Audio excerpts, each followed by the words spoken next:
tapi sih. Oke. Mas, Mbak, ini ada 8 peserta yang hadir. Semua perempuan kan? Oh iya, pasti Ya. perempuan. Dalam memahami ayat Quran, ayat-ayat perempuan enak-enak nih kalau sesama perempuan. Terkait dengan kewajiban, hak dan Tapi kewajiban. kalau ada yang menguntungkan perempuan, laki-laki harus tahu loh nih. Oh ya, harusnya ini kalau mau bicara tentang hak dan kewajiban itu harus imbang. Laki-laki dan perempuan harusnya dua-duanya sama-sama memahami. Karena kalau perempuan saja yang memahami haknya, nanti akan banyak menuntut hak. Sementara kalau tidak diimbangi dengan pemahaman suami bahwa itu kewajibannya, wah bisa rame nanti ya, jadi nggak imbang. Baiklah, pertama-tama bicara tentang hak, maka sebenarnya itu adalah kewajiban laki-laki, sehingga tidak bisa lepas laki-laki dan perempuan itu harusnya ini sama-sama mendengarkan di sana. Cuma kalau sesama perempuan berarti umumnya perspektifnya udah perspektif perempuan, jadi lebih mudah gitu. Tapi nanti kalau kita ada giring nih. laki-laki makin seru, iya, makin seru nih. Saya kalau bina bimbingan calon pengantin tuh campur kan laki-laki perempuan, jadi seru Iya. itu. Tapi memang kebetulan di sini kalau sore laki-lakinya masak nih. Oh gitu, sip, keren. Suaminya Mbak Ulfa, suami saya masak kayaknya ini. Jangan Wah, gitu, keren itu. mengamankan anak-anak. Saya Itu ikut bagus. mendengarkan Bu Ustadz. Oh, Alhamdulillah. Ning, biasanya kalau di sini ini memang pengajarnya perempuan, tetapi ada pendampingnya. Oh gitu. Iya, biasanya begitu. Nanti ada pertanyaannya pun hasil colekan juga kadang. Keren dong. Iya, biasanya begitu. Baik, sip, sip, sip. Kayaknya kalau dengar cerita ini sebenarnya laki-laki di sana udah memahami kewajibannya ya. Pakai masak, keren sekali ini. Baik, Mas, Mbak Dewi, itu saya share slide ya. Tolong iya, nanti monggo. Neng dimasukin. Ida langsung bisa share langsung sendiri, monggo. Kalau ini saya belum buka di komputer nih, soalnya saya ada di komputer. Tolong di-share aja ya. Ini yang bergabung ada yang dari Iya, sebentar. Toronto juga ini. Ini Mbak siapa? Mbaknya Widat. Ulfa, Mbak Ulfa, udah lama di sana ya?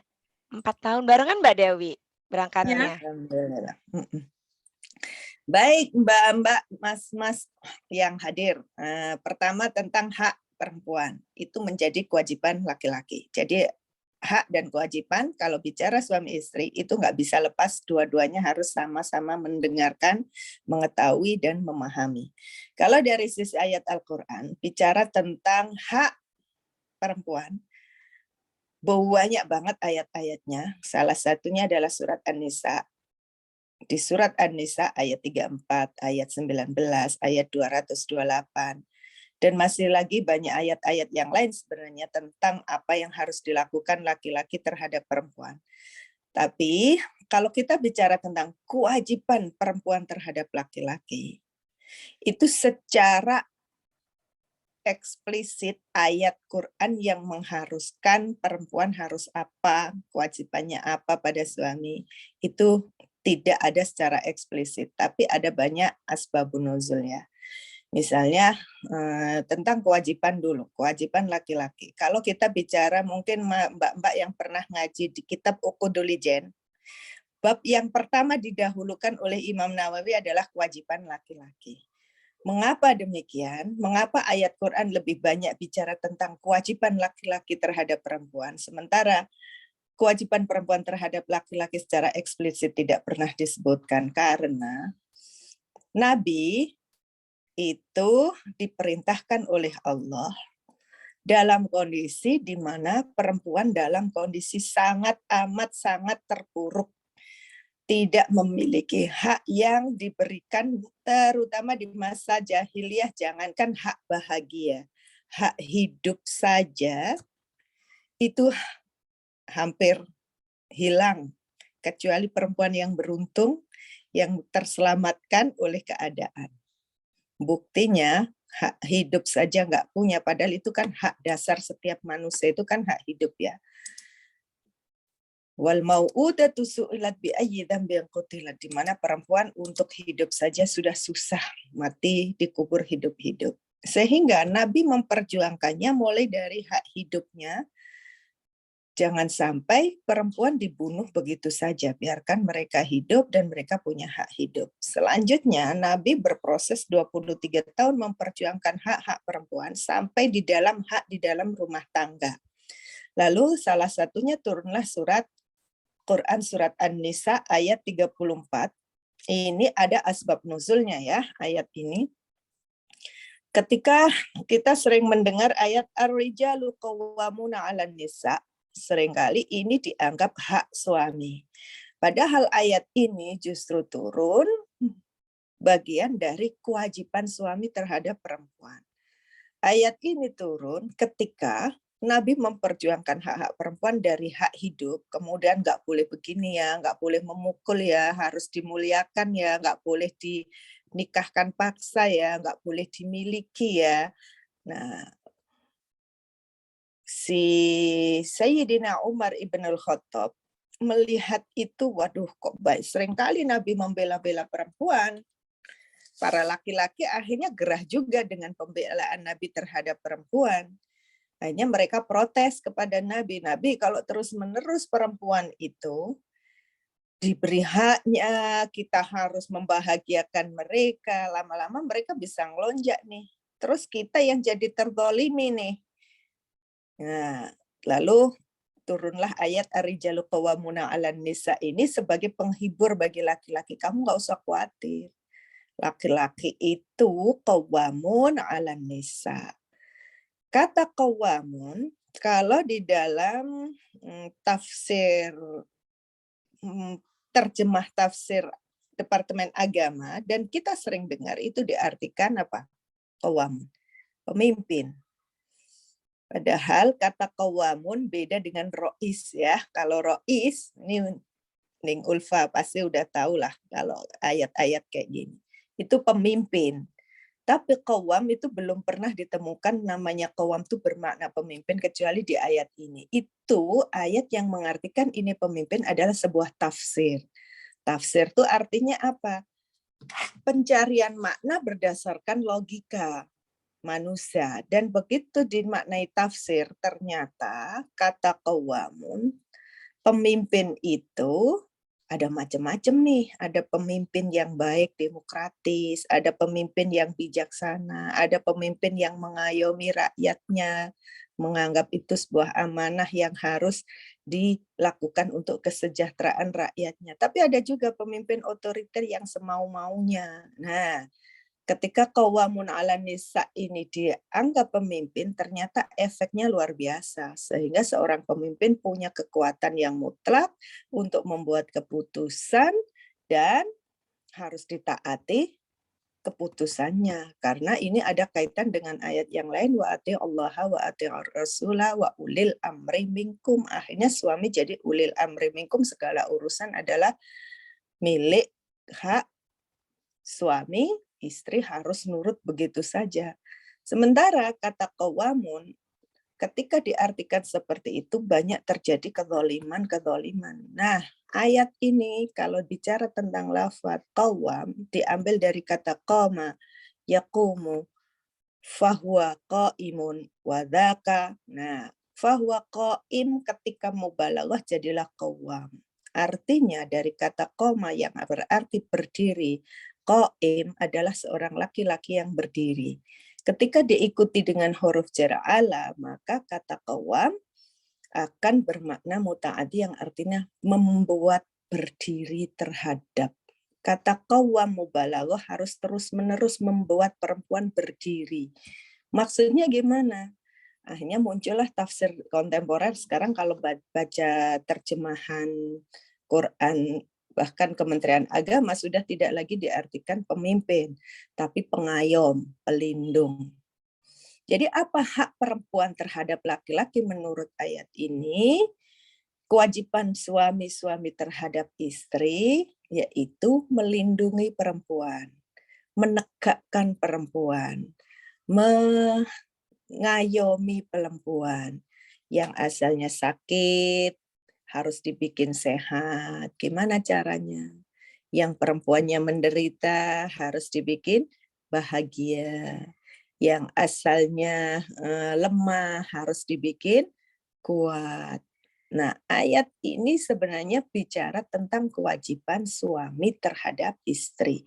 Hak istri terhadap suami adalah dilindungi, dikasihi, disayangi, diayomi. Nah, ini kenapa ada dua alasan kenapa laki-laki berposisi memiliki kewajiban qawwam 'alan nisa. Satu, bima faddalallahu ba'dahum 'ala ba'din. Karena Allah melebihkan satu dengan yang lain. Ini ayat ini kalau bicara tentang faddalallahu ba'dahum 'ala ba'din, ini bukan berarti laki-laki diberi kekuatan lebih dari perempuan, karena lafadznya di sini ba'dhum ala ba'din. Karena sebagian atas bagian boleh jadi perempuannya lebih dari laki-laki atau laki-laki lebih daripada perempuan, bisa saja tertukar, bisa saja terjadi. Dan yang kedua, wabima anfaqu, baru yang kedua ini, karena laki-laki punya kewajiban menafkahi terhadap perempuan. Jadi posisi qawwam itu karena dua hal. Satu, siapa sih yang memiliki kelebihan dari suami dan istri? Yang kedua, siapa yang menafkahi? Siapapun itu, karena di sini ayatnya ba'dhum ala ba'din, bukan hanya laki-laki terhadap perempuan, tapi boleh jadi perempuan yang memiliki kelebihan terhadap laki-laki. Maka siapapun yang memiliki kelebihan atas yang lainnya, itu punya kewajiban untuk melindungi dengan kelebihannya, untuk mengayomi dengan kelebihannya, termasuk menafkahi. Pada dasarnya di sini, laki-laki punya kewajiban menafkahi terhadap perempuan. Dalam Islam, urusan nafkah, ya, itu urusan uang, urusan kebutuhan hidup. Konsep dasarnya itu laki-laki punya kewajiban menafkahi perempuan. Dan disimbolkan dengan mahar sebagai simbol kewajiban laki-laki bertanggung jawab secara ekonomi, secara nafkah terhadap keluarga, terhadap perempuan. Sehingga dengan demikian, semua laki-laki punya kewajiban memenuhi kebutuhan hidup terhadap keluarganya, sampai yang namanya mahar itu kan pemberian dari suami kepada istri. Dari suami pada istri itu pun dalam Islam diharamkan seorang suami mengambil harta yang sudah diberikan bernama mahar tadi, diminta kembali tanpa ridho dari istri. Tapi kalau sudah ridho baru halal. Sehingga dalam rumah tangga, siapa berkewajiban apa, itu prinsipnya pada kerelaan, keridhoan. Yang penting apa tujuan rumah tangga adalah litas kunu ilaiha, yaitu sakinah. Ayat ini sebenarnya ada tafsir hadisnya, apa dikuatkan oleh hadis, di mana ketika Nabi Haji Wada, itu kan diingatkan sama Nabi, bahwa kalian mengambil perempuan dengan amanat Allah dan kalian menghalalkan farji mereka dengan kalimat Allah, dan mereka perempuan-perempuan punya hak terhadap kalian, maksudnya hak perempuan terhadap laki-laki, yang menjadi kewajiban suami adalah memberi rizki mereka, memberi pakaian mereka dengan cara yang ma'ruf, yang baik. Bukan sekedar diberi, tapi sebaik-baiknya. Nah, kalau suami misalnya lagi sakit, nggak bisa kerja, atau di PHK, nggak berpenghasilan, nggak bisa menafkahi. Gimana? Ya dia tidak bisa melaksanakan kewajibannya dalam memberi nafkah. Selama istri rela dengan itu, malah perempuan-perempuan sekarang, jangankan nggak dinafkahi, memberi nafkah aja rela kok. Nah, kalau rela berarti ya nggak masalah, nggak dosa gitu loh. Cuma lagi-lagi harus dibicarakan supaya apa? Antara dan prinsipnya dalam rumah tangga dalam hubungan hak dan kewajiban suami istri itu harus dibicarakan siapa berkewajiban apa. Masak misalnya, itu kan kalau dari hadis tadi jelas tuh memberi rezeki, memberi makan tuh kan bukan kewajiban laki-laki. Tapi misalnya di Jawa, perempuan-perempuan justru yang punya kewajiban itu. Selama itu istri ridho, suami ridho, sama-sama ikhlas, jadi sakinah. Sakinah itu apa? Sama-sama tenang, damai dengan pekerjaannya. Ya halal-halal saja. Nah, kemudian kewajiban istri apa dalam ayat ini? Masih dalam ayat ini. Fassolihatu qanitatun hafidhatun lil ghaibi bima hafidhallah. Perempuan yang solihah kalau suaminya sudah mengayomi, suaminya sudah melindungi, melaksanakan kewajibannya, memenuhi kebutuhan keluarga, maka kewajiban istri apa? Perempuan yang solihah ya qanitat, apa? Taat. Taat siapa? Nah ini seringkali qanitat ini kita sering dengar diartikan taat kepada suami. Padahal lafadz qanitat di ayat manapun itu selalu bermakna taat kepada aturan Allah, taat kepada aturan agama, taat kepada Rasulullah, menjalankan yang wajib, menjauhi yang dilarang oleh Allah. Jadi konteksnya perempuan salihah adalah yang taat. Ketika ditarik dengan ayat yang lain, tafsir ayat yang lain, satu ketaatan itu wa ati'allaha, satu taatnya pada Allah, dua taat pada Rasulullah, tiga wa ulil amri minkum. Ketika suami diberikan haknya untuk menjadi qawwam, qaim, ya, maka dia menjadi ulil amri di sana diserahin. Nah, ulil amri itu apa? Pemegang kuasa. Pemegang kuasa antara suami dan istri lagi-lagi itu perlu dimusyawarahkan, perlu dirundingkan. Itulah kenapa harusnya dalam sebuah pernikahan itu harus diawali dengan mitsaqon ghalidhon. Apa sih yang menjadi kewajiban suami, apa menjadi kewajiban istri? Itu bisa dibicarakan, bisa dinegosiasikan. Yang penting siapapun melakukan apapun itu harus berdampak pada litas kunu ilaiha, sakinahnya keluarga, sakinah tenang, damai, sama-sama bahagia, nggak ada yang terbebani lebih dari satu yang lainnya, nggak ada yang terzolimi oleh satu dengan yang lainnya, sehingga dalam rumah tangga bisa bahagia kedua-duanya. Sebab kalau tidak dua-duanya sama-sama dibicarakan, nanti ada yang berat untuk melakukan, bebannya lebih, beban ganda, kemudian beban berlipat, kemudian ya sementara yang satu enak-enak, santai-santai aja. Maka ada kezaliman di sana, tidak sakinah. Jadi qanitat itu apa? Memegang komitmen dalam rumah tangga, ketika itu dikontekskan dalam rumah tangga. Yang jelas mau laki-laki maupun perempuan, suami atau istri dalam konteks Islam, mereka adalah sama-sama hamba Allah yang hanya menghamba pada Allah. Sama-sama umat Muhammad SAW yang taat pada aturan Kanjeng Nabi.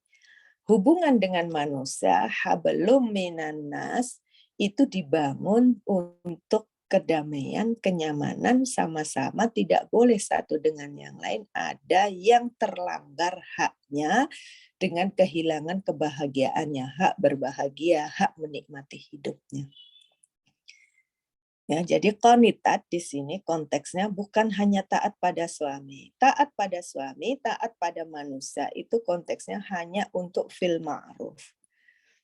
Yang tujuannya adalah bentuk taat pada Allah dan Rasulullah. Kalau disuruh hal-hal yang membuat dia menderita, melakukan atau tidak melakukan sesuatu yang membuatnya menderita, wajib taat enggak? Kewajibannya taatnya itu ketika itu membawa maslahat. Bagi siapa? Bagi dirinya, bagi suaminya, bagi anak-anaknya, bagi keluarganya.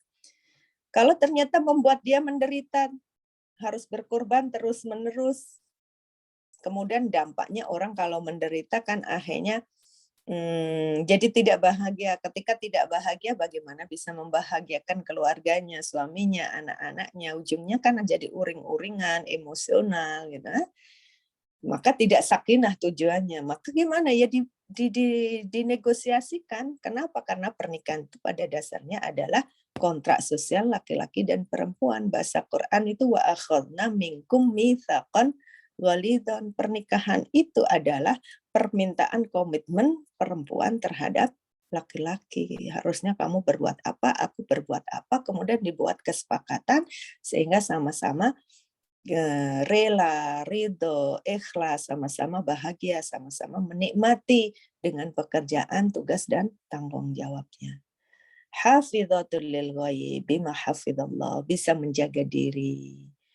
Baik ada keluarga atau enggak ada keluarga. Kenapa? Karena orang perempuan yang soleh, laki-laki atau perempuan percaya, ada suami, ada istri atau enggak ada, sama aja, sama-sama dilindungi, diawasi, dan harus mempertanggungjawabkan perbuatannya kepada Allah Subhanahu wa Ta'ala.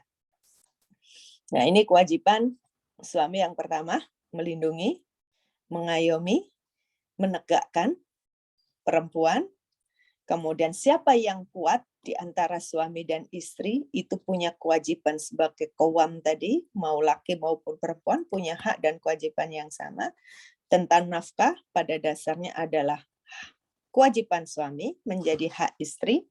Namun hal ini lagi-lagi siapa yang bisa melakukan apa kalau punya kelebihan, monggo dinegosiasikan. Yang penting dua-duanya sama-sama rela dan ridho. Perempuan yang solehah, suami yang sudah soleh melaksanakan kewajiban harus diikuti juga dengan perbuatan soleh oleh istrinya, dengan taat pada Allah, taat pada Rasul, dan membangun hubungan baik dengan suami, keluarga untuk kemaslahatan keluarga, di mana tujuan berumah tangga adalah sakinah, mawaddah, warohmah. Gimana caranya supaya sakinah, mawaddah, warohmah perlu dinegosiasikan. Ya. Gimana kalau ternyata suami sudah melaksanakan kewajiban, tapi istri justru melakukan ketidakkomitmenan dalam rumah tangga? Itu yang disebut dengan nusyuz. Apa itu nusyuz? Masih di ayat yang sama. Nusyuz itu kalau bahasa saya nggak pakai bahasa fikih ya. Bahasa sederhananya kita itu ada pelanggaran komitmen rumah tangga. Ketika pernikahan disebut dengan mitsaqan ghalidhan, ketidakkonsistenan terhadap kesepakatan dalam rumah tangga, komitmen yang kokoh itulah yang disebut dengan nusyuz. Nusyuz itu bisa dari pihak laki-laki, bisa juga dari pihak perempuan. Dan dua-duanya ada ayatnya. Cuma ini nggak saya tulis ya, belum selesai. Saya pikir masih lama soalnya. Ya, kalau nusyuz itu oleh perempuan, gimana fa'idhuhunna? Dibicarakan dengan baik-baik. Kalau bahasa Quran mau'idhah, aidhuhunna, nasihati mereka. Nasihat itu apa artinya? Bicara. Nasihat itu harus mau'idhah hasanah, harus baik. Bicara dengan baik-baik. Kenapa sih kamu kok uring-uringan? Istri masak lontang-lontang, dibontang-banting misalnya. Nah, itu tanda-tanda nusyuz nih. Kenapa sih, Mah? Nah, diajak ngomong, diajak bicara nih. Mau tidur, nggak mau. Udah tidur aja sendiri, aku mau tidur sama anak-anak. Nah, itu tanda-tanda nusyuz nih, ada apa ini? Gimana ngatasinya? Bapak-bapak cukup mau'idhah dulu, ditanya, "Ma, kenapa sih? Kok beda dengan biasanya?" Itu mau'idhah itu begitu. Ya, mau'idhah itu siapa? Ya suami bicara, bukan jangan malah dilaporin ke kiai, ke gurunya, lalu diintimidasi. Bukan malah selesai kalau kayak gitu. Ya mau'idhah fa'idhuhunna, yang harus membicarakan ini siapa? Suami. Itu haknya istri. Jadi dalam nusyuz, dalam urusan perempuan, karena apa? Perlu ada mau'idhah dulu. Karena perempuan kadang nggak gampang ya menyampaikan isi hatinya ya. Misalnya lagi kumpul keluarga, suami kemudian ketemu teman-temannya, ngobrol. Kadang nggak sadar mereka nyuekin kita. Tapi kita perempuan pengennya dirangkul gitu bersama teman-temannya. Mau nyampaikan, rangkul aku dong, itu kan berat.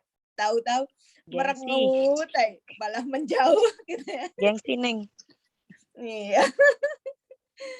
Nanti di rumah, sampai dibawa ke rumah, masih merengut aja, diajak ngomong nggak mau. Padahal pengennya cuma digandeng, diajak ngobrol bareng teman-temannya gitu ya. Nah, disitulah pentingnya suami-suami pekalah kalau ada perubahan sikap dari istri itu tanda-tanda nusyus tuh. Gimana fa'iduhunna. Diajak ngobrol, diajak ngomong, "Mak, kenapa sih dari tadi kok diem aja?" "Ya udah sana pergi aja sama teman-temanmu," jawabnya biasanya gitu. Padahal maunya bahasa halusnya, "Aku mbok ya dirangkul meskipun sama temen digandeng gitu loh, jadi dicuekin."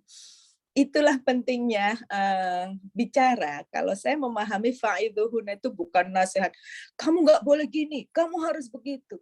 Bukan itu, nggak menyentuh hati kalau gitu. Mau'idhah hasan itu sentuh hatinya, maka dia akan jadi milikmu selamanya. Itu apa yang masalahnya apa gitu ya. Kalau ternyata itu usaha pertama. Kalau ternyata diajak ngobrol masih tambah tambah tambah rame gitu ya. Wahjuruhunna. Ini walaupun lafadznya wa dan, tapi ulama sepakat ini adalah proses secara bertahap. Jangan tiba-tiba kalau perempuan ada nusyus, tanda-tanda nusyus malah dijauhin. Dijauhin itu ketika pembicaraan sudah tidak bisa menemukan titik temunya. Akhirnya perlu wahjuruhunna fil madhaji'. Wahjuruhunna, diemin aja dulu. Kadang ketika ada masalah emosional atau apa, perempuan-perempuan kita ya, kan butuh me time gitu loh. Wahjuruhunna fil madhaji' ini harus diartikan, oh istriku butuh me time, butuh ngobrol.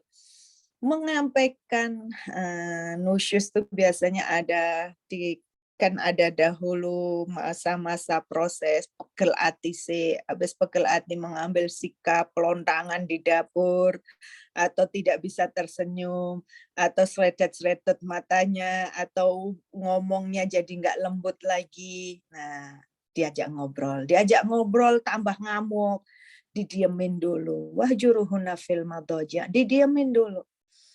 Biarkan mereka, perempuan-perempuan itu, kita perempuan, menenangkan diri dulu. Dan ini adalah proses merenung, gimana ya cara ngomong sama suami. Aku tuh pengennya nggak seneng aku kalau dicuekin. Mau nyampaikan isi hati itu kan butuh mikir, betul nggak ibu-ibu ya? Sehingga di Betul, sini wahjuruhunna fil madhaji', inilah proses berpikir kita. Kapan ya ngomongnya, nanti kalau ngomong ini nanti malah marah suami. Nanti kalau ngomong gini malah aku dibentak, aku sakit kalau dibentak. Perlu cari waktu, perlu memikirkan cara bicara, kalimat apa. Nah, jadi suami-suami, maka biarkan dulu istri-istrimu dalam kondisi gitu untuk menenangkan diri, mungkin sejam, 2 jam, masih belum cukup sehari, 2 hari. Ya, fil madhaji', nggak boleh malah ditinggal pergi. Beri me time buat istri-istri untuk menenangkan diri. Nanti kalau sekiranya wis mulai mesam-mesem nih, baru diajak ngobrol lagi gitu. Kok ada wadribuhun kalau ternyata nggak bisa wadribuhun. Nah, wadribuhun ini pukullah mereka. Semua ulama menyepakati ini bukan pukulan menyakiti, tapi adalah pukulan sentuhan kasih sayang. Gimana, peluk aja lah istrinya. Kadang kan kita nggak bisa mengungkapkan dengan kata-kata, hanya butuh pelukan, betul nggak ibu-ibu? Betul, Pukulan betul. cinta, pukulan kasih, pukulan sayang. Ini ulama sepakat, nggak boleh mukul yang menyakiti. Yang tujuannya semua ini adalah untuk mencapai tujuan litaskunu ilaiha wa ja'ala bainakum mawaddatan wa rahmah. Untuk membuat tenang dalam rumah tangga, tunjukkan sikap cinta, benih cinta harus terus dipupuk, disiram. Ya, cinta dan kasih sayang. Nah, kalau sudah masalah selesai, fa'in ata'nakum, di sini baru disebut, jika mereka sudah taat, perempuan-perempuan itu taat pada kalian, sudah nggak nusyus lagi maksudnya. Fala tabahu alaihinna sabila. Jangan cari-cari hal yang membuat dia mengulangi kemarahannya. Misalnya, malu tadi marah, ayo. Itu kan mengulik-ulik lagi hal yang menyakiti.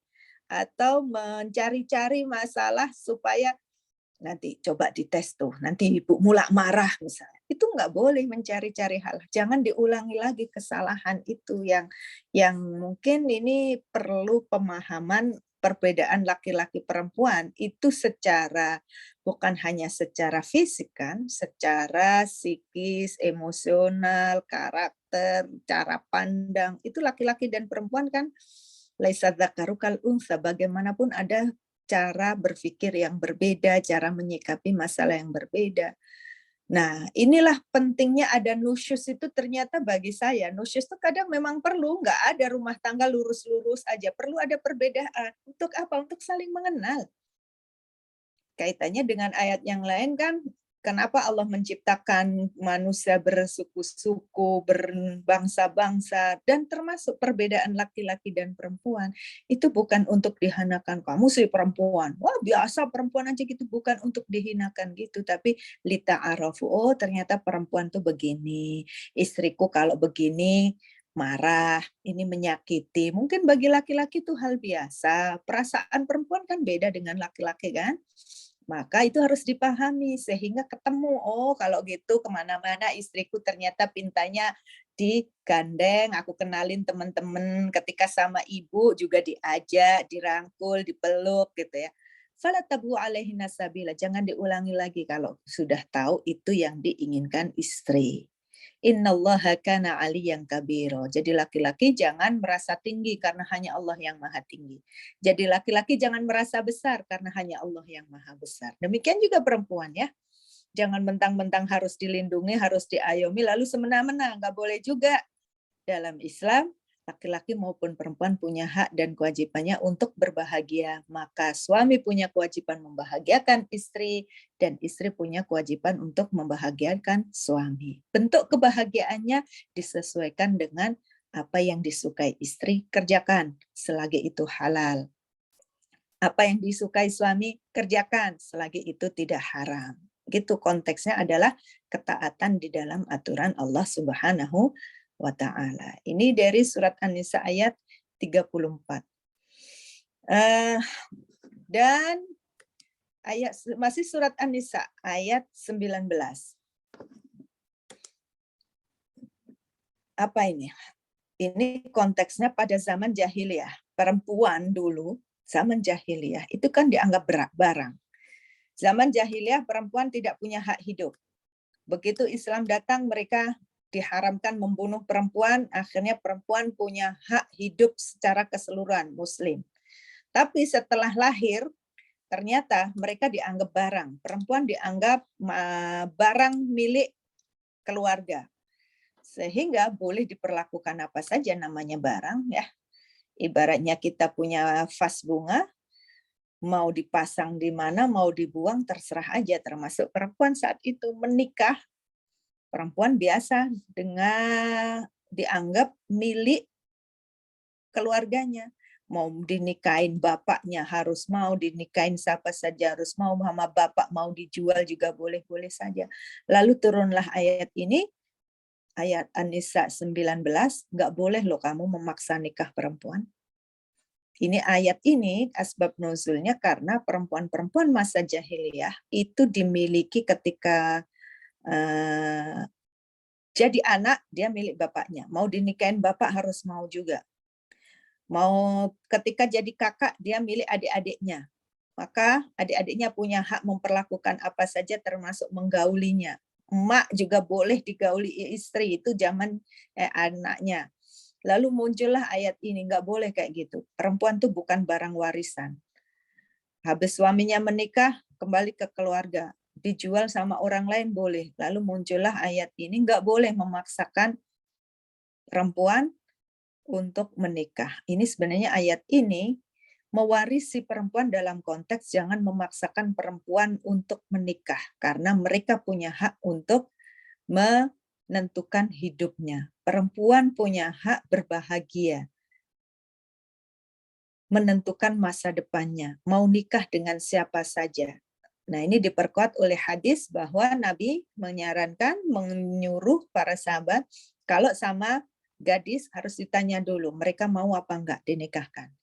Kalau sama orang yang sudah pengalaman, mereka tahu mana yang terbaik, mana yang enggak, maka jangan pernah mereka kamu paksakan biar mereka yang memutuskan. Kalau gadis-gadis perlu dicarikan jodohnya siapa, kemudian dikasih pertimbangan, tetap nggak boleh maksa. Kasih pertimbangan, tanya setelah kasih pertimbangan mau nggak. Nah, kalau perempuan-perempuan yang sudah pernah menikah alias janda, biar mereka cari sendiri. Jangan dipaksa menikah, jangan dipaksa tidak menikah. Sebab mereka punya pertimbangannya berdasar pengalamannya yang cocok untuk hidupnya seperti apa. Jadi ini kewajiban suami, kewajiban laki-laki, jangan pernah membuat perempuan maksa nikah. Dampaknya besar. Kemarin saya ikut halakoh untuk persiapan Kongres Ulama Perempuan 2022. Ini salah satu temanya kan gimana hukum pemaksaan pernikahan. Ternyata ayat Quran, hadis, dan aqwalul ulama sepakat bahwa pemaksaan pernikahan terhadap perempuan itu haramnya, hukumnya haram. Karena dampaknya luar biasa. Akan jadi pemerkosaan dalam rumah tangga. Ya, pernikahan itu indah, hubungan seksual itu nikmat kan karena ada cinta. Kalau dipaksa nggak ada cinta kan jadinya terluka, sakit, dan seterusnya. Sehingga ayat berikutnya masih di ayat sama, wala ta'duluhunna, ini suami-suami. Jangan bikin susah istri. Jangan kasih beban yang lebih dari tugas dan tanggung jawabnya, dari kemampuannya, dari kekuatan pundaknya. Ukurlah. Kalau tadi dalam rumah tangga tujuannya sakinah, hak dan kewajiban bisa dinegosiasikan, prinsipnya adalah jangan membuat susah, jangan buat sulit, jangan bikin sedih, jangan bikin sakit hati, la ta'duluhunna. Ya. Litadhabu bi ba'di ma ataitumuhunna. Apalagi kalau sudah punya niat buruk supaya perempuan di bawah kekuasaannya, supaya istri di bawah kekuasaannya. Ini haram sekali ya. Jadi dalam rumah tangga bukan siapa menguasai siapa, tapi siapa bisa membahagiakan siapa. Sehingga di sini wa'ashiruhunna bil ma'ruf, pergaulilah istri-istrimu dengan baik. Ini yang menjadi hak istri terhadap kewajiban suami adalah perlakukan istrimu dengan baik ya. Ma'ruf. Ma'ruf itu bukan sekedar halal haram. Nah, contoh yang enggak ma'ruf nih ya, halal haram. Suami kewajiban menafkahi. Apa nafkahnya? Ngasih makan. Kemudian ketika ada lebih dari sekedar kebutuhan makan, enggak wajib aku ngasih. Karena misalnya istri sakit, enggak, menurut ulama enggak harus mengobatkan, istri harus berobat sendiri. Mungkin ada yang menghalalkan, menghukumi begitu. Tapi itu enggak ma'ruf. Kenapa enggak berdampak baik? Ma'ruf itu harus berdampak baik secara sosial, berdampak baik secara psikologis, berdampak baik secara hukum, agama, berdampak baik menurut hukum negara. Itu ma'ruf. Jangan hanya berdasar halal dan haram. Kewajibanku ngasih nafkah. Udah, yang penting udah aku kasih uang. Bukan begitu. Ngasih uangnya juga dengan baik-baik. Nah, fa in karihtumuhunna fa asa an takrahu syai'an wa yaj'alallahu fihi khairan katsiran. Setiap manusia ada kekurangan dan kelebihannya. Suami ada kekurangannya. Gimana? Jangan dilihat terus kekurangannya. Istri ada kekurangannya. Jangan dilihat terus kekurangan dan kesalahannya. Coba kita berpikir yang baik-baik tentang suami kita dan berpikirlah yang baik-baik tentang istri kita. Sebab kalau kita larut melihat kekurangannya, ya kita jadi menderita, jadi suami menderita, jadi istri menderita. Tapi coba berpikir kebaikannya, kita akan merasa bersyukur, alhamdulillah suamiku, alhamdulillah istriku gitu. Jadi ini di surat An-Nisa ayat 19. Apa? Wa'ashiruhunna bil ma'ruf. Nah, ketika dalam rumah tangga itu pembagian tugas suami istri bisa dinegosiasikan, yang penting adalah sama-sama rela dan ikhlas. Di dalam surat Al-Baqarah ayat 228 sebenarnya ini masalah perceraian ya. Nah, kalau tadi ada nusyus suami, ada nusyus yang perempuan. Nusyus yang perempuan itu di surat apa? Saya lupa. Yang ayatnya begini bunyinya. Ini belum saya tulis di sini. Wa ini mru'atun khafat min ba'liha nusyuzan, dan ketika Anissa juga ya? Anissa 128. Anissa 128. Iya, itu. Ketika ya, ini belum saya tulis di sini. Ketika yang nusyus, yang melakukan pengkhianatan terhadap rumah tangga adalah suami selingkuh, padahal udah sepakat dalam rumah tangga sehidup semati. Suami belanja uangnya dikurangin, dikasih ke perempuan lain misalnya. Maka apa yang harus dilakukan atau hak istri terhadap suami? Islah, kalau tadi kan kalau istri yang nusyus, tahapan-tahapannya seperti tadi. Ini cara pendekatan Allah dalam ketika nusyus itu perempuan laki-laki berbeda nih. An-Nisa ayat 128 ya. Anissa 128. Ya, surat An-Nisa ayat 128. Ya, fala junaha alaihima ayyusliha bainahuma sulha. Prinsipnya sama sih, harus melakukan islah. Cuma bahasanya bukan fa'idhuhunna wahjuruhunna fil madaji', tapi melakukan bagaimana memperbaiki keadaan, diajak bicara lagi-lagi. Untuk bisa mencapai islah kan tetap harus ada komunikasi. Tetap butuh ada diskusi. Tetap butuh ada bicara dari hati ke hati. Butuh proses saling merenung masing-masing satu dengan yang lain. Sehingga diharapkan dengan cara begitu ada komitmen baru, ada mitsaqon ghalidhon yang mungkin sudah terkhianati tadi bisa dibicarakan lagi, muncullah komitmen yang baru. Dan itu yang diharapkan, wasulhu khair, berbuat islah itu lebih baik. Tapi kalau ternyata tidak bisa ditemukan jalan islah, maka istri punya hak di ayat 129-nya, istri punya hak mengajukan gugat cerai. Istri punya hak melakukan gugat cerai. Gugat cerai itu yang disebut dengan khulu. Tapi ingatlah lagi-lagi, wasulhu khair diharapkan tetap berbuat islah kembali.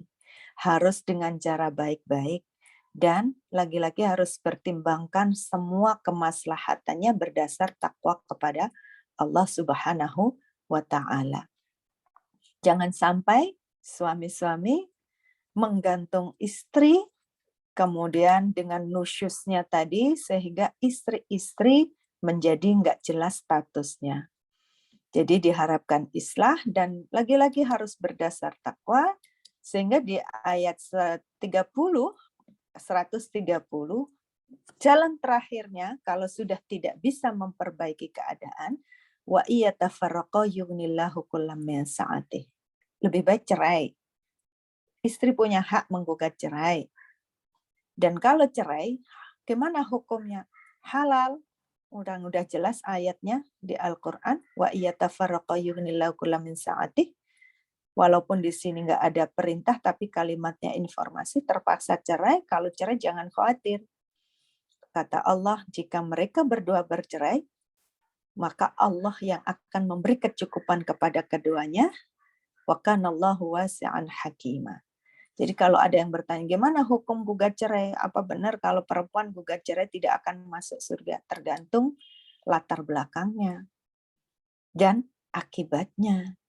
Kalau karena suami nusyus, kemudian suami melanggar komitmen rumah tangga, kemudian sudah tidak bisa diperbaiki, tidak bisa diislahkan lagi, apalagi suami sampai menggantungkan hubungan dengan istri sehingga istri fatadharuha kal mu'allaqah, dibilang punya suami tapi diabaikan, dibilang nggak punya suami, ya ternyata punya kewajiban. Daripada bingung harus berbuat dosa dalam rumah tangga, bukannya kemaslahatan yang didapatkan.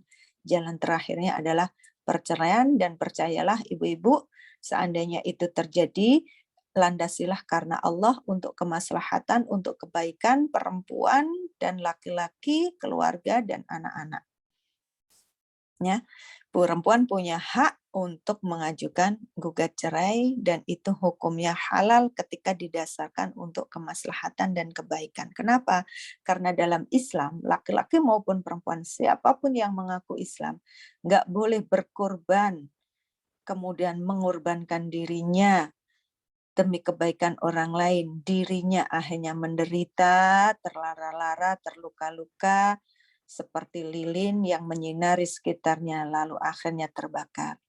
Juga sebagai orang Muslim tidak boleh bersenang-senang di atas penderitaan orang lain. Maka sebaiknya kalau itu terjadi, akhiri demi kemaslahatan bersama dan persiapkan jiwa dan raga. Jangan takut, bergantunglah pada Allah. Jika seandainya terjadi perceraian, dan itu yang terbaik, Allah yang akan memberi kecukupan di sana. Serahkan hidup kita pada Allah, percayalah bahwa kita sebagai orang Muslim, tempat bergantung kita adalah Allah Subhanahu wa Ta'ala. Jangan jadi perempuan yang bergantung pada laki-laki, karena bergantung pada manusia pada akhirnya akan menderita. Jangan pula jadi laki-laki bergantung pada perempuan, karena hanya Allah lah tempat bergantung. Allahus Somad. Bagi orang yang beriman, hanya bergantung pada Allah Subhanahu wa Ta'ala. Dan di ayat 130 ini Allah menjamin kecukupan kalau memang nggak ada jalan lebih baik dari itu. Jadi hak dan kewajiban kalau bicara satu persatu pada prinsipnya nggak boleh begini, nggak boleh begitu, haram begini, haram begitu. Intinya cuma satu, harus sama-sama legowo. Karena dalam hubungan manusia itu prinsipnya bagi Allah adalah jangan pernah membuat orang lain menderita dan jangan pernah membuat diri kita menderita. Apa yang kita lakukan pada istri kita, pada suami kita, akan kita pertanggungjawabkan di hadapan Allah. Karena pernikahan adalah pengambilan komitmen antara suami dan istri, dan itu ada Allah di sana, ada kalimat Allah di sana yang harus kita pertanggungjawabkan di hadapan Allah Subhanahu wa Ta'ala. Mungkin di sini aja dulu, Mbak Dewi. Silahkan kalau ada pertanyaan atau ada sanggahan Ya, atau ada masukan. barangkali ada pertanyaan ibu-ibu, monggo bisa direct bertanya langsung. Tapi memang betul nih, ar-rijalu qawwamuna 'alan nisa. Itu memang penting laki-laki itu menegakkan dan tegak untuk perempuan. Iya. Kalau nggak tegak perempuannya kan juga bingung. Loyo. Betul. Jadi monggo Bu, ini apa penghilang rasa capek. Sore-sore. Monggo barangkali ada yang punya pertanyaan. Di sana sore ya, di sini masih pagi. Ya, di sini Iya. maghribnya kebetulan jam 9 kurang sedikit. Mulai Iya, ya, Mbak Dewi mulai. Ya, Ada pertanyaan, Neng. Monggo. Iya, monggo. Boleh. Bagaimana pendapat Neng Lulu tentang pernyataan banyak nih sekarang kan ya banyak banget orang yang bilang bahwa ini ya berusaha membenarkan diri atau mencari pembenaran, saya kurang tahu, seringnya begini. Ada ungkapan uang laki-laki itu uang istri, uang suami uang istri, tapi uang istri yang dihasilkan istri itu uang istri. Tanggapannya gimana, Neng? Ya, ini Matur sering nuwun. pertanyaan Iya. ini sering banget diajukan ya. Betul banget. Pada prinsipnya memang gini, Bu. Istri dan suami dalam Islam itu memiliki hak hartanya sendiri-sendiri. Tapi begitu pernikahan punya kewajiban untuk memenuhi kebutuhan keluarga itu bersama. Nah, istri misalnya punya harta dari keluarganya, bawaan dari keluarganya, atau hasil kerjanya, itu adalah milik istri. Karena istri pada dasarnya tidak punya kewajiban untuk menafkahi suami. Kalaupun mereka menafkahi suami dalam hadis, maka itu ada dua pahala yang diberikan. Satu, membangun hubungan terhadap suaminya, dan sedekah terhadap keluarganya. Itu ada hadisnya si Zainab apa siapa ya. Itu datang kepada Nabi. Dia kan perempuan karir nih. Suaminya tidak bekerja. Gimana Nabi? Soal saya harus menghidupi. Ya nggak apa-apa. Kalau kamu memang ikhlas, ya nggak masalah. Jadi memang harus dibedakan mana harta suami, mana harta istri. Sementara di satu sisi suami punya kewajiban menafkahi istri. Tapi lagi-lagi kalau tidak mampu, istri punya juga kewajiban untuk membangun keluarga bersama-sama. Gimana selagi istri rela, boleh. Memang benar, harta istri itu ya jadi haknya istri, harta bawaan suami jadi hak suami. Cuma suami punya kewajiban menafkahi. Kalau suami nggak mampu menafkahi, tadi kewamun tadi, ya itu dinegosiasikan saja punyamu. Makanya dalam rumah tangga termasuk pengelolaan keuangan, itu sebaiknya dibicarakan dari awal. Dan kalau tidak dari awal, sekarang bisa dibicarakan bersama, apakah mau berbagi. Kalau di Indonesia, itu ada hukum gonogini ya, itu dilindungi oleh negara. Karena kenapa? Karena di Indonesia laki-laki perempuan sama-sama bekerja. Sehingga ada istilah gonogini. Gimana pendapat saya?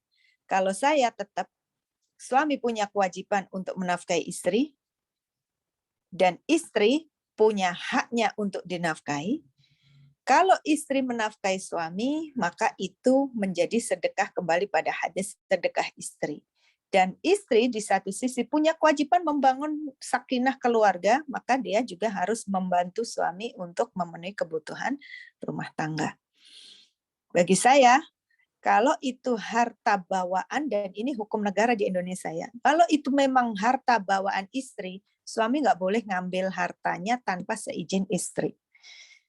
Kalau saya logikanya gini, orang mahar yang dikasih suami aja nggak boleh kok diminta lagi, apalagi yang itu milik istri murni, hasil dari kerjanya dia, atau dari dikasih orang tuanya dia gitu. Tapi apakah kemudian harta istri milik istri, harta suami milik istri semua?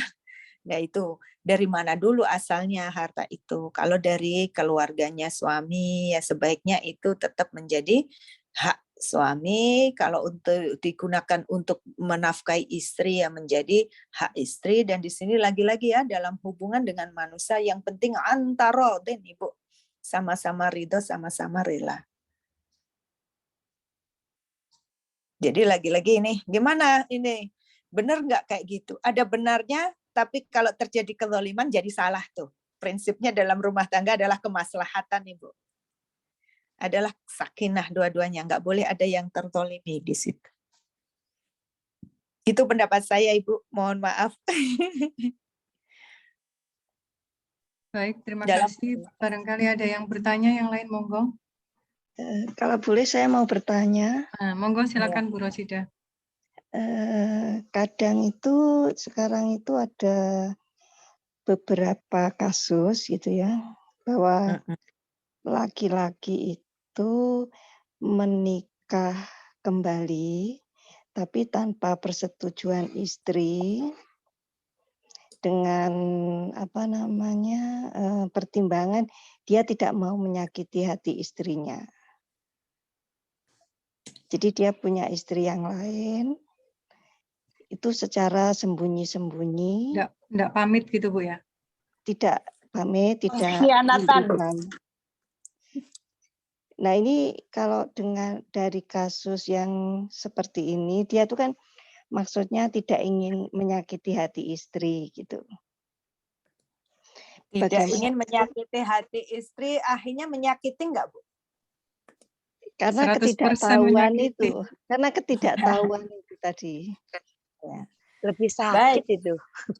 Nah, makanya. Tapi di Montreal insya Allah enggak ada kok. Enggak ada kalau di Montreal.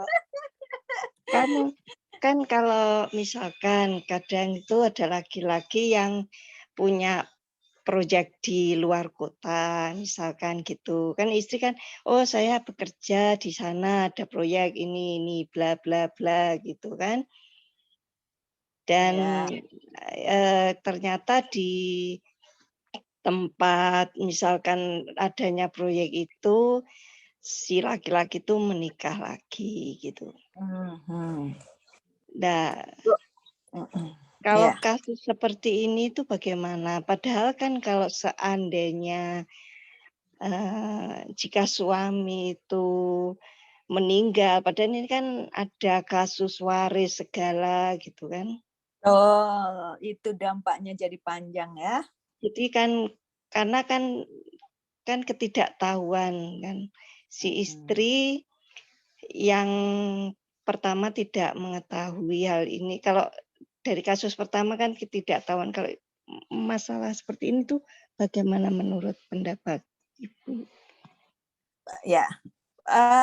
Soal poligami, Islam menghalalkan laki-laki menikah lebih dari 1, 2, 3, 4. Itu kita harus yakini bahwa itu memang halal dalam Islam berpoligami. Cuma cara bagaimana berpoligami, lagi-lagi Al-Quran mengingatkan kita, hubungan kalian dengan perempuan, hubungan kalian dengan istri kalian, hubungan suami dengan istri itu harus didasarkan pada takwa.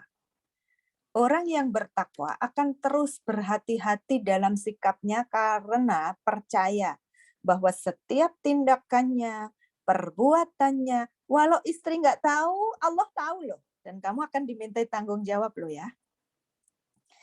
Walaupun kamu sembunyi-sembunyi menikah, tapi Allah tahu loh dan akan dimintai pertanggungjawabannya di hadapan Allah loh ya.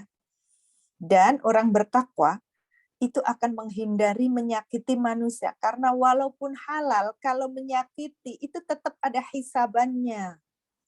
Sehingga di dalam setiap ayat-ayat yang terkait dengan hubungan manusia, bahkan hubungan seksual saja, itu diingatkan sama Allah, wattaqullah. Ya, bertakwalah pada Allah. Hubungan seksual aja diakhiri innakum wa'lamu annakum mulaquh. Ketahuilah kalian nanti akan bertemu sama Allah loh ya. Kamu menggauli istrimu yang sana, yang istri sana nggak tahu, tapi kamu tetap dilihat oleh Allah dan kamu harus mempertanggungjawabkannya. Ketika ada yang tersakiti di sana, nanti juga ada pertanggungjawabannya sendiri di hadapan Allah. Orang yang bertakwa tidak akan melakukan hal-hal yang akan menyakiti Allah dan menyakiti makhluk Allah. Sehingga pernikahan yang sembunyi-sembunyi, orang bertakwa tidak akan melakukan itu menurut saya, Ibu. Tidak akan tega menyakiti istrinya. Dan istri yang bertakwa tidak akan tega menyakiti suaminya. Perempuan yang bertakwa tidak akan tega menyakiti sesama perempuannya. Ya. Kemudian apakah ini dosa termasuk bagian nusyus enggak? Kalau memang ibu-ibu ini sudah ada komitmen di awal dalam rumah tangga, sudah ada komitmen sehidup semati, enggak mau dipoligami misalnya. Boleh enggak? Boleh. Kalau itu sudah komitmen bersama dalam rumah tangga, pelanggaran komitmen itu termasuk nusyus. Dan nusyus lagi-lagi tadi pelanggaran komitmen yang dilakukan oleh suami. Kalau ibu-ibu nggak ikhlas, nggak rela, nggak ada titik temunya, misalnya ternyata suami tetap memilih seperti itu, padahal ibu-ibu nggak rela. Ya udah jangan dipaksakan, nanti malah terjadi terluka, terlara-lara, rumah tangga jadi bukannya adem ayem, malah benci membenci, saling menyakiti, dosa lagi. Daripada berbuat dosa terus-menerus, ya udah cari jalan yang lain, dan jalan yang terburuk adalah perceraian.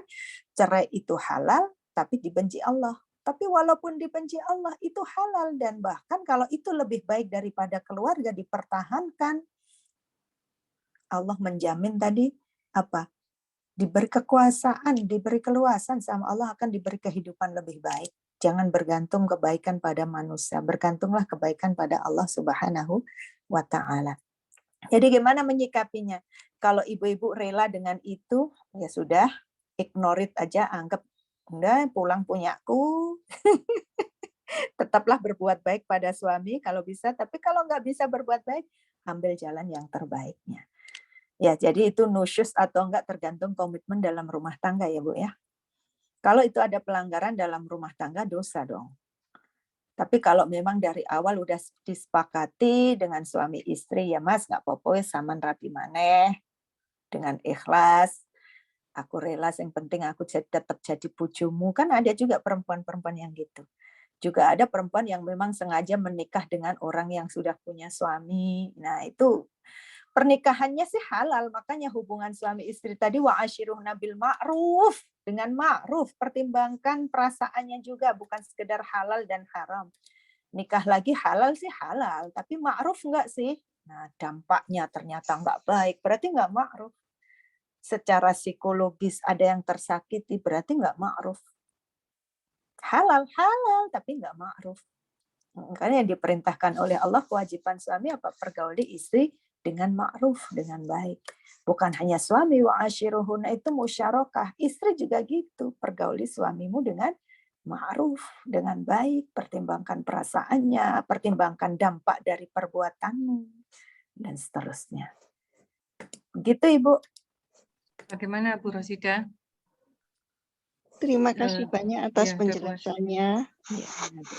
Jadi nanti dibicarakan aja itu kalau Iya. ada suami kayak gitu. Jadi mohon di-note loh ya, ma'ruf itu bukan nama orang loh ya, maksudnya dengan baik. Nanti dengan ma'ruf Pak, semuanya dengan ma'ruf Itu akhirnya. wakil presiden tuh. Iya, semuanya ngikut ma'ruf deh. Nah, baik, ini ada lagi yang bertanya rupanya. Bu Menuk, monggo silakan. Ya, Assalamualaikum. Saya Ana, Waalaikumsalam. bukan Ibu Oh, Menuk. Bu nanti ya, monggo silakan. Ya, maaf ya pakai akun lain. Saya mau nanya, ini saya pernah nonton di YouTube. Di daerah Jawa Barat itu ada yang dikampanyekan, ada seorang nggak tahu yang ngakunya ustadz apa bukan tuh, punya ilmu poligami katanya. Dan dia udah ada, katanya dia punya pasarnya, ada orang yang mau berguru sama dia, dan saya lihat juga dia punya istri ada lebih dari 4 apa. Dan itu apa sih kok malah dikampanyekan seperti itu di dalam Islam? Bagaimana itu memandangnya? Iya, dan ya pemerintah sendiri, dan yang saya lihat, saya bukannya menentang poligami, yang penting dia kalau mampu. saya menentang Mbak Ana, saya pasti menentang. Oh iya, kalau orangnya kayak Raja Salman nggak apa-apa. Kalau saya mau 1.000 juga nggak apa-apa. Saya juga mau kalau orangnya kayak Nabi, saya juga mau dijadiin istri ke 1 juta juga nggak apa-apa. Alhamdulillah. tapi kan artinya ini yang seperti itu kenyataannya orang yang diliput oleh wartawan itu, saya lihat orangnya miskin gitu loh. Istri-istrinya juga tidak diberikan fasilitas dengan baik, dan kebanyakan istrinya itu katanya sih muridnya bagaimana gitu loh. Jadi kebanyakan masih muda, dan aneh aja bagi saya. Kalau saya sih yang kayak gini nih kayaknya sih brainwash ya. Kayaknya nggak masuk akal bagi saya. Dan itu dikampanyekan di Indonesia. Itu bagaimana tuh? Menurut pandangan Ibu Ustazah dan gini, Ibu. ibu-ibu yang lain. Ini memang ada kelompok, kami menyebut kelompok ekstrim ya, yang memaknai ayat Quran secara tekstual, dan itu pun dipotong ayatnya, nggak sampai 1 ayat, hanya sepotong dari ayat. Tengah-tengah aja, tanpa diawali, tanpa diakhiri. Mereka menggunakan ayat fankihu ma tabalakum minan nisa'i masna wa thulatsa wa ruba', yang kemudian menerjemahkan wajib berpoligami. Itu terjemah mereka. Padahal ayat ini, Ibu, ayat poligami di dalam Al-Quran itu hanya ada 1 kali. Itu pun 1 ayat itu pun ada latar belakang dan tujuan. Terus diketahui ayat ini diturunkan bukan sebagai perintah poligami, tapi justru diturunkan saat itu ketika budaya poligami merajalela, banyak laki-laki, banyak istri, 1, 2, 3, bahkan sampai puluhan, makin kaya makin banyak istrinya. Lalu turunlah ayat ini karena dampaknya begitu suami yang poligami itu meninggal, ada banyak janda yang ditinggalkan dan ada banyak anak yang terlantar. Akhirnya ayat ini diturunkan untuk mengurangi istri.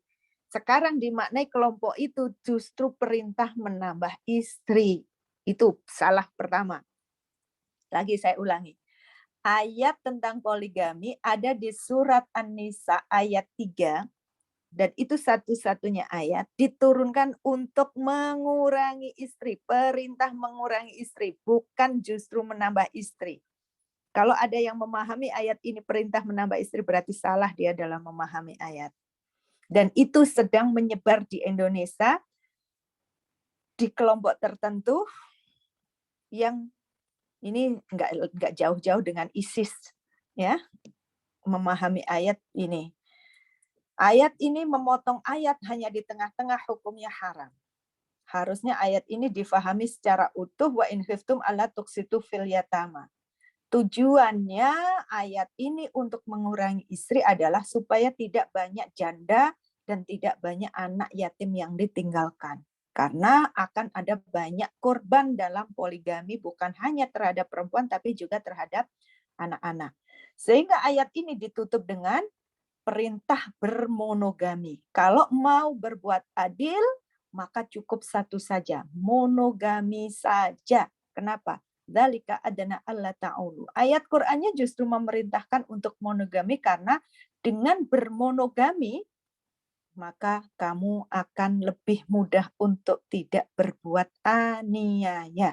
Dengan poligami banyak korban, perempuan dan anak-anak. Dengan monogami kita akan mudah menghindari untuk tidak berbuat aniaya. Dan itu lebih adil. Dan ayat yang lain disebutkan, kalian nggak mungkin loh bisa adil terhadap perempuan. Kalau Ibu tadi setuju dengan kalau misalnya laki-laki kaya raya untuk menikah lagi. Kalau mau kembali pada sunnah Nabi, Nabi di masa kejayaannya, masa mudanya, masa kayanya justru memilih hidup monogami walau istrinya sudah tua bernama Khadijah alaihas salatu wassalam. Nabi memilih setia sampai istrinya mati. Jadi yang lebih sunnah pada saat kaya, raya, sehat, kuat adalah ikuti sunnah Nabi, tetap monogami ya. Nabi poligami itu hanya 6 tahun apa 8 tahun di akhir hayatnya, kondisi sudah tua, renta, tidak punya harta. Tujuan pernikahannya adalah pada saat itu umat Islam sudah meluas, butuh dai-daiyah, termasuk urusan perempuan, maka barulah Nabi menikahi beberapa perempuan, itu pun atas perintah Allah Subhanahu wa ta'ala. Di kondisi sudah tua, Bu, Nabi menikahnya poligami. Di masa sudah tua, renta, mau wafat, sakit-sakitan, dan hartanya sudah tidak sekaya pada masa mudanya lagi. Ya, Ibu ya. Jadi ini ada kelompok yang memang sengaja memelintir ayat tentang poligami, yang semula ayat ini diturunkan untuk merintah mengurangi istri, maksimal boleh 4, kalau bisa 1, tapi dimaknai ini perintah nambah istri. Dan mereka mengambil ayat dengan memotong ayat, padahal berhenti membaca Quran tidak pada wakaf, tidak pada tempatnya, itu bisa bermakna berbeda, maka hukumnya jadi haram.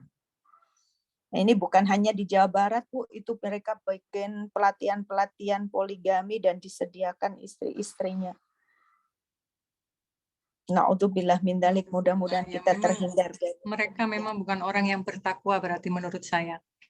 betul. Karena Orang tidak yang memperhatikan ma'ruf ya.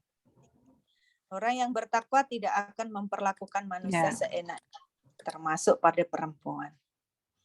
Tujuannya cuma nafsu aja sih. Ya, betul. Menurut saya juga begitu. Banyak jalan menuju surga, Mbak Ana. Ya, alhamdulillah. Kalau saya, karena saya kan orang awam, saya kan bukan, ya nggak ada ilmu lah gitu loh. Jadi apa ya? Salah satu yang saya pahami bahwa kenapa ada poligami karena memang jumlah perempuan katanya kan memang lebih banyak daripada laki-laki. Kalau di Indonesia sebenarnya, Bu, jumlah perempuan lebih sedikit dari laki-laki. Lebih sedikit. Menurut Nah, sensus penduduk. Wah, balik ke Indonesia nih, Mbak Ana. Mantap jiwa. Menurut sensus penduduk 2020-2021. Balik ke Indonesia dong. Dari laki-laki. Waduh, kabar gembira. Kabar gembira. Enggak sih, maksud saya ini kan memang orang awam, tidak berilmu, jadi apapun. Saya tidak akan berkomentar terlalu ekstrim bagi hal-hal yang saya tidak pahami gitu loh. Tapi yang saya pahami secara kemanusiaan atau logika yang ini ya saya bisa Ya seperti itu kalau bagi saya, kalau orang kaya nggak usah dalam Islam, maksudnya ilmu sosial aja kan orang kaya bisa berbuat seperti apapun, tapi di dalam Islam kan dilegalkan gitu. Ya saya ngelihatnya seperti itu aja. Dan kalau secara Islam kan siapa sih yang nggak mau masuk surga menuju jalan seperti ya. Makanya saya bilang kalaupun jadiin istri yang kesekian oleh Nabi, saya juga ikhlas gitu. Tapi kan kepada Nabi atau kepada yang orang yang memang benar-benar berilmu, bukan orang yang menggunakan ilmu atas nama ilmu terus malam brainwash orang-orang yang nggak ngerti gitu loh. Ya seperti itu aja. Iya, betul. Sayangnya saya kok herannya kok nggak ada lembaga Islam lainnya yang berbicara menolak atau apa yang memberikan pendidikan. Banyak Bu, lembaga-lembaga ya? yang bergerak di bidang keadilan perempuan, di keadilan gender, keadilan hakiki. Enggak, ini loh maksudku kalau yang agama loh, maksudnya kalau ini kan kalau dia pakai dalil agama, MUI gitu atau apa meluruskan gitu loh. Ini kan kayak brainwash perempuan-perempuan yang mungkin dari desa yang mereka nggak punya pendidikan atau mereka memang dalam kesulitan ekonomi yang kalau di brainwash kan kayak gitu, jadi taunya ya oh ya ini jalan untuk masuk surga atau apa, kan banyak yang seperti itu yang berdasarkan agama gitu, asal udah berbalut agama dia udah jihad fisabilillah katanya. Nah, yang seperti ini yang kadang-kadang jadi kalau orang seperti saya memang orang nggak berilmu, tapi saya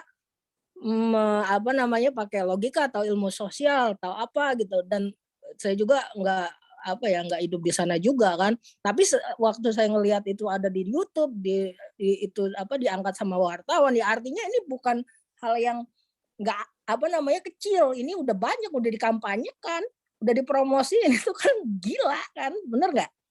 Ya berarti mereka yang mengikuti hawa nafsu gitu aja. Karena gini Bu, kenapa lembaga agama, Menteri Agama atau MUI tidak merespon yang demikian?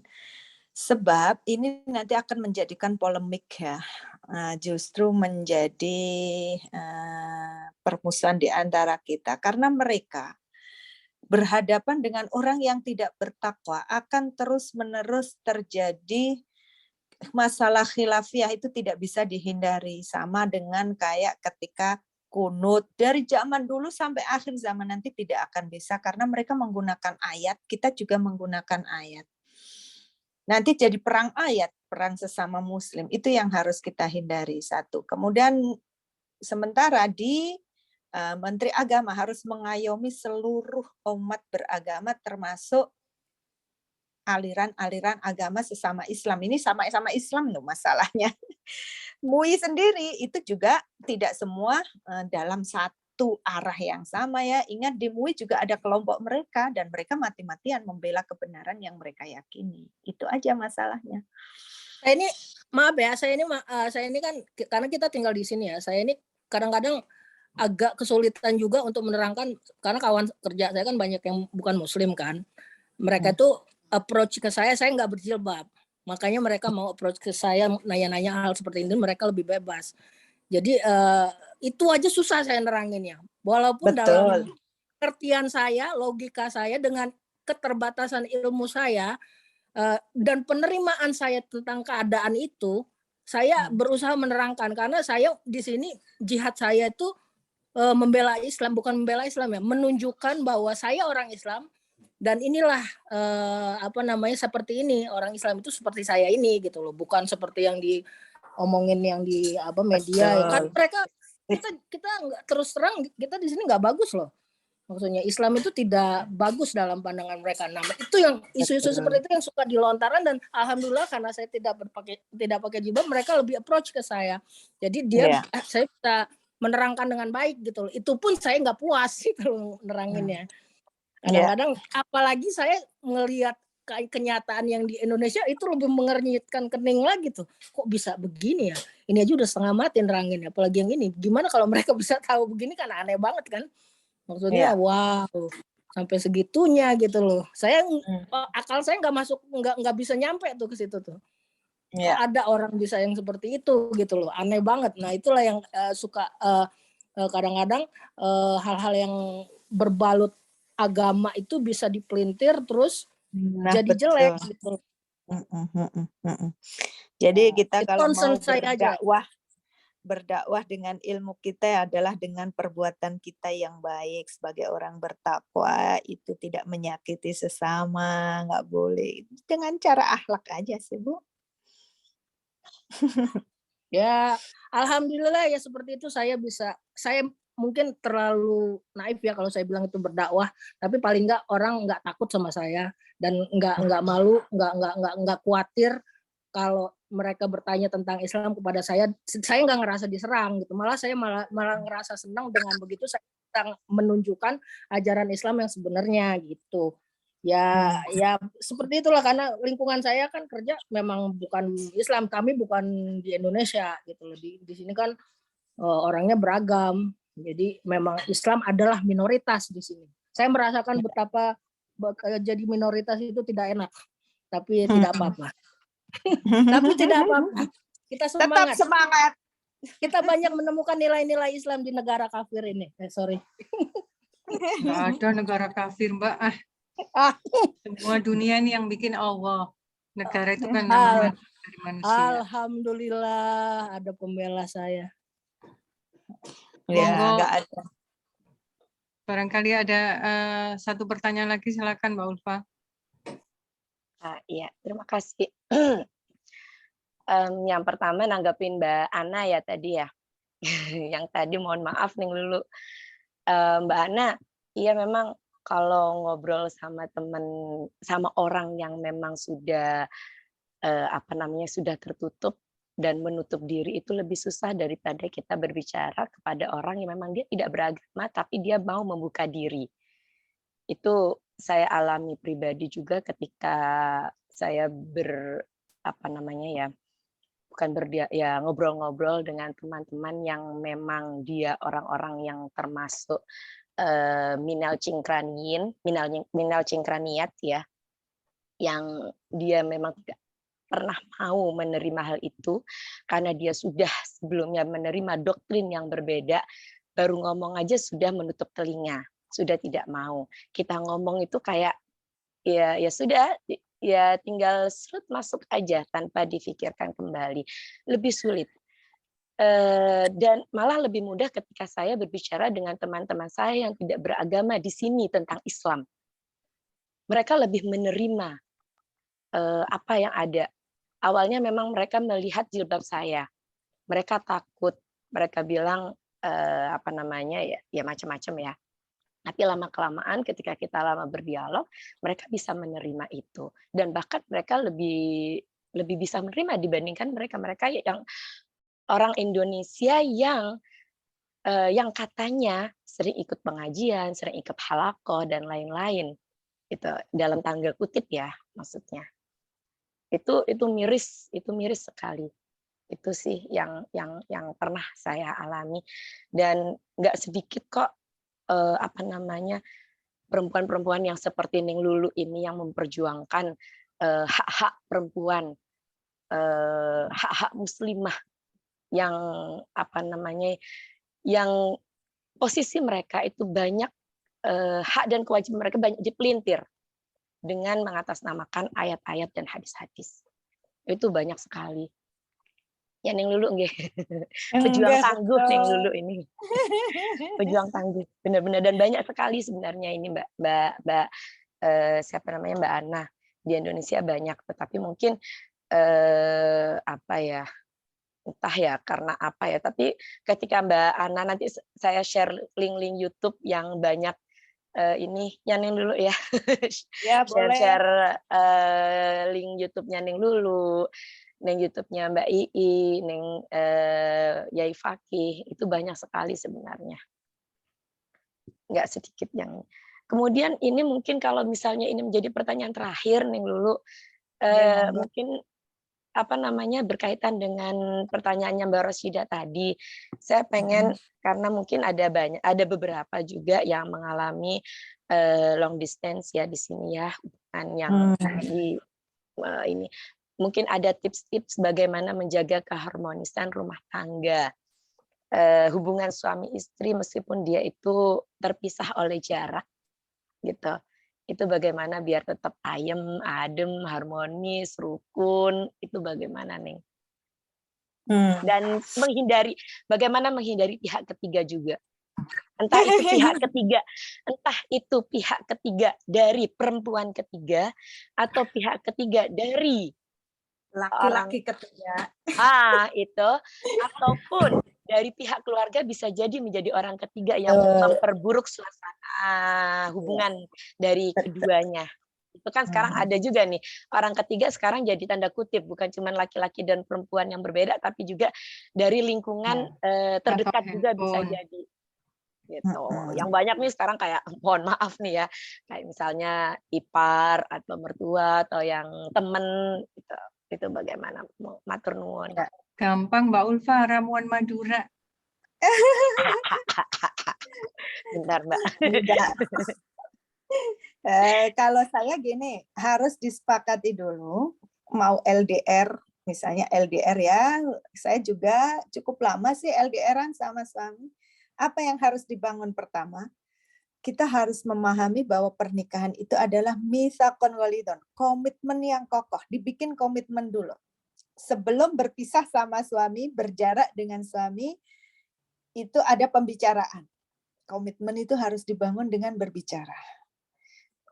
Nanti harus bagaimana, siapa melakukan apa, kemudian bagaimana cara membangun komunikasi yang sangat memungkinkan bagi kedua belah pihak untuk sama-sama ikhlas dan ridho dengan menjalani kehidupannya itu. Bikin komitmen dulu, Mbak. Dan komitmen itu bagi saya bukan hanya diingat, kalau perlu ditulis nih. Supaya apa? Saling mengingatkan dengan tulisan itu. Kalau perlu ditandatanganin berdua. Benar-benar kontrak ya, Ning ya? Benar-benar ada kontrak di sana. Kenapa manusia tuh suka lupa? Hari ini janjinya apa, besok lah kondisinya begini sehingga saya nggak bisa, itu kan biasa. Tapi kalau kita sudah punya, nih, kita kan udah janji kayak gini. Itu yang pertama, ada komitmen itu secara lahir, mitsaqon walidon, harus benar-benar pernikahan itu sebagai komitmen bersama, berdua, saman kalau jauh gimana, sanggup enggak dengan kehidupan begini, kalau enggak sanggup maka apa yang harus dilakukan, itu benar-benar dibicarakan, ada kontrak sosial antara suami dan istri ya, pernikahan adalah kontrak sosial yang perlu dinegosiasikan berdua. Yang pertama, kemudian yang kedua ini masalah hati nih. Lidah tidak bertulang, tapi hati manusia, siapa yang tahu? Sedalam-dalamnya lautan bisa diukur, sedalam-dalamnya hati hanya Allah dan kita yang tahu. Karena itu, menjaga hati masing-masing untuk tetap komit di dalam rumah tangga, dalam kesepakatan bersama, itu menjadi tanggung jawab masing-masing ya. Dan kalau sudah diputuskan gitu ya tetap harus, walaupun jauh di mata harus dekat di hati kan. Bangun komunikasi yang baik, memahami psikologi masing-masing, tetap komit di sana. Kalau jamu Madura kok menurut saya, aduh seksual banget ya, padahal dalam rumah tangga ini yang lebih penting kan sentuh hatinya. Loh, ramuan Madura kan bukan hanya jamu nih. Oh gitu ya, memperbaiki hati juga ya. Orang Madura. Oh gitu ya. Tantretan Debi. Apa itu? Saya pengen tahu nih jadinya. Ya nanti itu diskusi pribadi nanti yang gampang bisa saya atur. Siap. Jadi ini masalah takwa itu masalah hati. Kita harus percaya walaupun suami kita jauh di sana, tapi dia dalam pengawasan Allah dan kita yang jauh di sini, kita juga dalam pengawasan Allah. Jadi titipkan suami kita pada Allah ketika tidak dalam pengawasan kita. Gak usah mikirin yang jauh, mikir yang di depan mata nih. Nanti ada saatnya, saat ada time untuk suami baru untuk mikirin suami sehingga kita nggak terbawa psikologis, capek mikirin sesuatu yang kita nggak tahu. Tetap fokus pada apa yang harus kita lakukan, apa yang harus kita kerjakan. Buatlah hati kita senantiasa bahagia. Bahagiakan diri Anda. Bagaimana lakukan apa yang halal. jauhi yang haram, yang bisa membuat happy, cari apa yang bisa membuat kita happy. Selagi itu halal, kerjakan saja dengan izin bersama ya, tentunya atas izin bersama, atas kesepakatan bersama, nggak boleh ada yang menyakiti. Untuk orang ketiga, kalau kita sudah yakin dengan suami kita, suami yakin dengan istri kita, saya rasa dibisikin mertua, dibisikin ipar, apa aja, EGP gitu loh, emang gue pikirin, yang penting kan aku tahu siapa suamiku. Aku kan udah percaya siapa istriku. Itu kalau saya ya Mbak ya. Jadi selama ini orang nanya apa aja, nggak takut nih suaminya jauh. Enggak. Saya yakinkan diri saya dan suami saya meyakinkan saya dengan cara gimana. Terus-menerus sentuh hatinya walaupun jauh. Jangan lupa tiap hari menyapa, menanyakan kabarnya, komunikasi tetap dijaga. Kalau suami saya suka bikin puisi, kalau saya cuma dengan sapaan-sapaan aja, ya ada waktu video call, ada waktu telepon, gitu aja Mbak. Jadi apa, jaga hubungan berdua aja sih. Nah ini yang dulu, maaf ya, yang dulu belum pernah melakukan komitmen, yuk kita mulai yuk, bikin tertulis yuk, kita bicara yuk. Titipkan suami kita pada Allah deh, Mbak. Ya, betul. Ada template-nya nggak, Neng? Template-nya. Saya kasih tahu Mungkin ya. bisa di-share template-nya. Saya dulu gini, ini pengalaman nih. Kan dulu nikah masih anak-anak kan nggak ada misakon golidon tuh. Asal nikah aja. Selanjutnya kan itu. Akhirnya begitu dewasa. Terus rumah tangga ini mau dibawa kemana sih? Kayak apa sih? Saya harus melakukan apa supaya nggak menyakiti kamu? Kamu melakukan ini menyakiti aku, kamu jangan gini. Akhirnya kan ada diskusi dari awal. Nah, akhirnya diskusi, ayo ini bagaimanapun kamu ini kan suami, punya tugas qawwam. Rumah tangga kayak apa yang kita bangun? Kamu yang memutuskan. Sebagai suami, manajernya dirimu, rumah tangga kayak apa yang ingin kamu bangun sehingga aku ini nggak bingung harus melakukan apa atau nggak boleh melakukan apa. Nah suami saya bingung juga maksudnya gimana? Saya bikinkan makalah.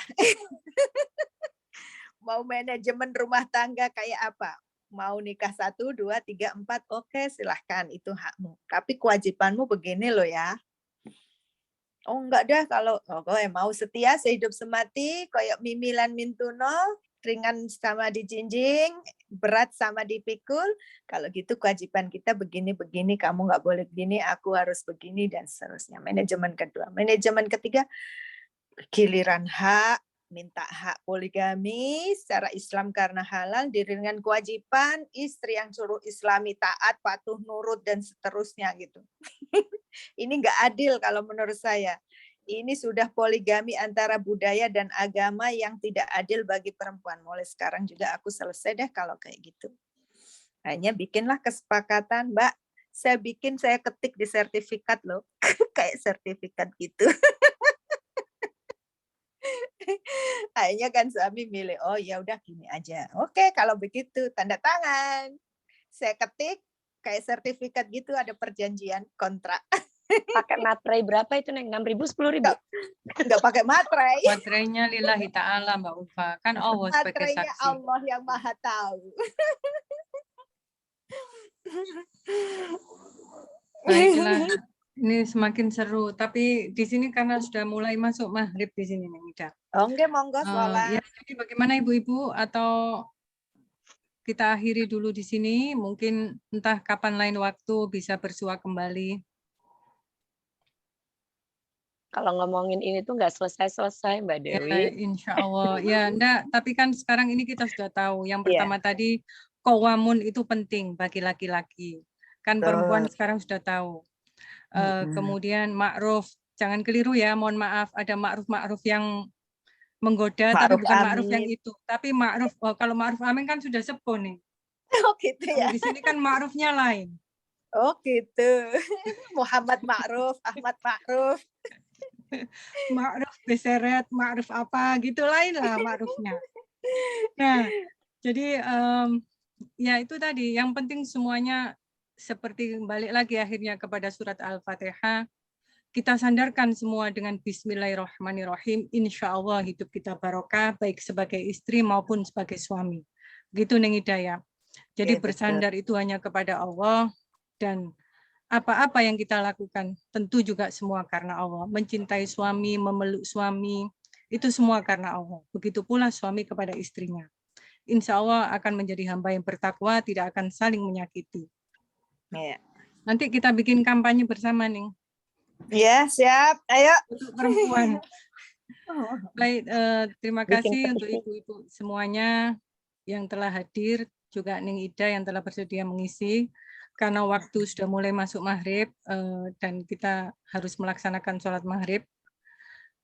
Saya ucapkan wallahu muwaffiq ila aqwamit thoriq. Wassalamualaikum warahmatullahi wabarakatuh. Saya tutup di sini. Waalaikumsalam warahmatullahi wabarakatuh. Atas kurang Matur nuwun, lebihnya Neng. mohon maaf, nggih. Sami-sami. Salam Mbak Ulfa ternyata. Ya, salam buat Mas Yazid sama Neng Ayi nggih. Udah Sama saya Widat. ini, udah saya kasih tahu barusan ke Ayi. Oh, gitu. Nggih, nggih, Baik, nggih. saya tutup. Assalamualaikum. Waalaikumsalam warahmatullahi